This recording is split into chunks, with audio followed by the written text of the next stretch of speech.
Welcome back to my channel, Limitless with Rahul, where we dive deep into the secrets of manifestation, consciousness, and the teachings of Neville Goddard.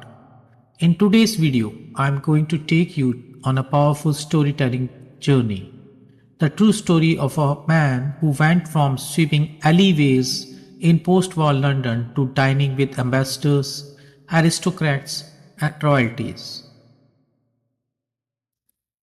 This story is not just inspiring, it's a blueprint. You will hear how he used nothing but the power of imagination, the law of assumption, and persistence in the unseen to transform his entire world.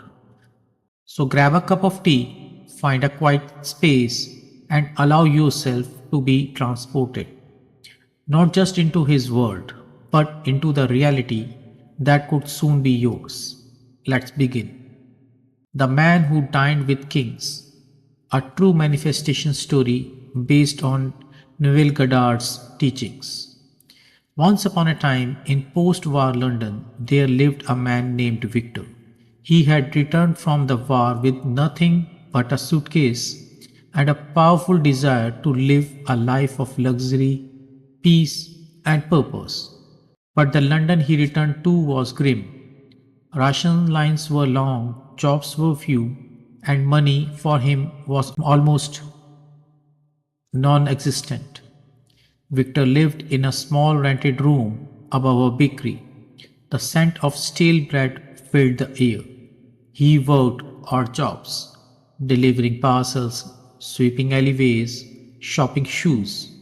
But every night, no matter how long or defeated he felt, he would lie back in bed, close his eyes, and step into another world. It was Neville Goddard's lecture that lit the flame in him. He had attended one of Neville's talking in 1948 while visiting New York. There he heard the words that would shape the rest of his life. You must assume the feeling of wish fulfilled. Persist in the assumption, and you will see your world reformed in its image.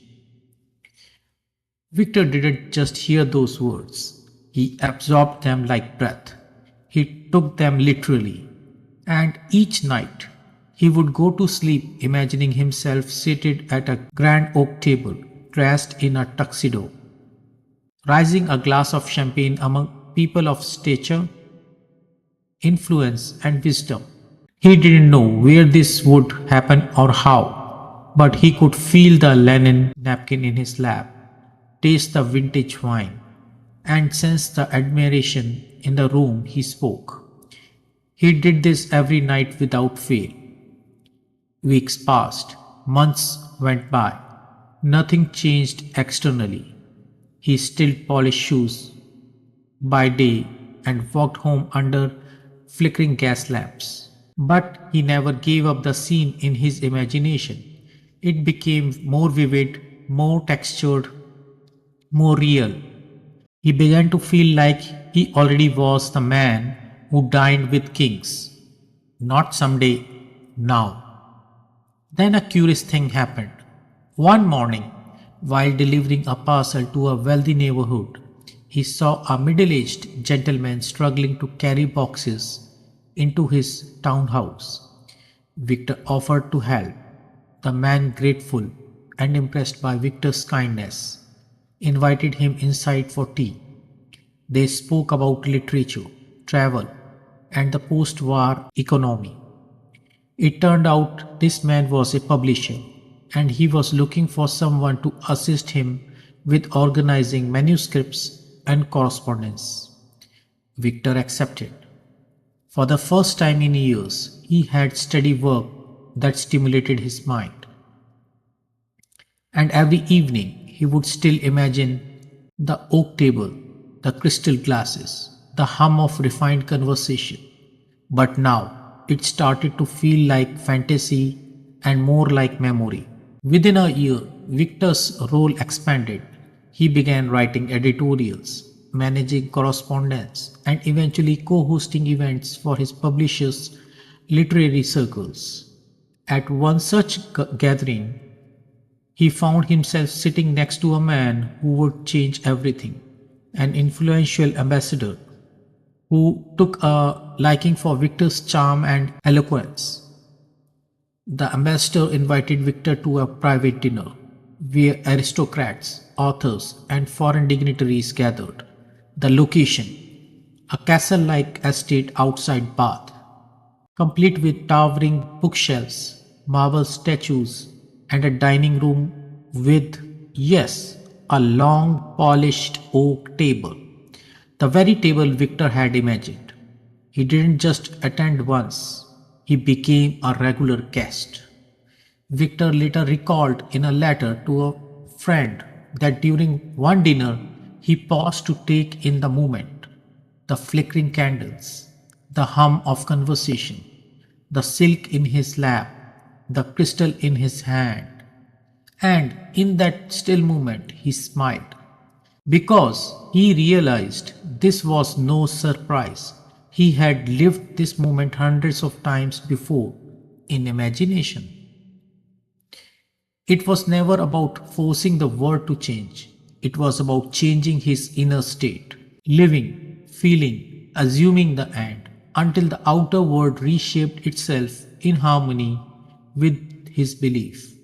Victor didn't manipulate people. He didn't hustle or chase. He simply became the man who dined with kings inwardly and let the law of assumption carry him the rest of the way. His story is not unique because of wealth or status.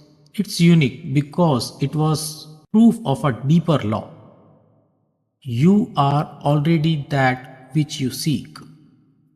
Victor's life became living testimony of Neville Goddard's teachings.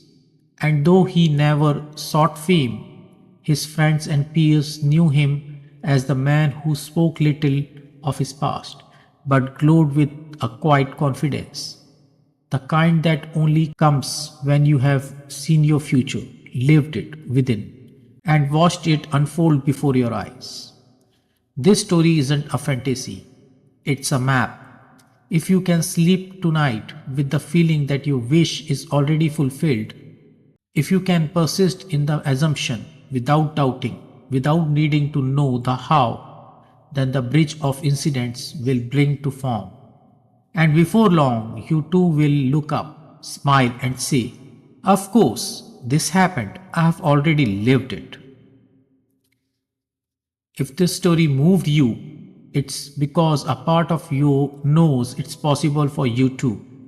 The law of assumption isn't just a story, it's a law, as real and precise as gravity. Remember what Neville said: dare to believe in the reality of your assumption and watch your world rearrange itself. So, tonight, as you drift off to sleep, step into the scene of your dream life. Don't ask how, just feel it real. Live it in imagination. And when the outer world catches up, don't be surprised. If you found this video valuable, be sure to like, subscribe, Limitless with Rahul for weekly wisdom on manifestation and metaphysics. And drop a comment below. What reality are you manifesting? Until next time, keep imagining boldly and live limitlessly. Bye from my side. Thank you.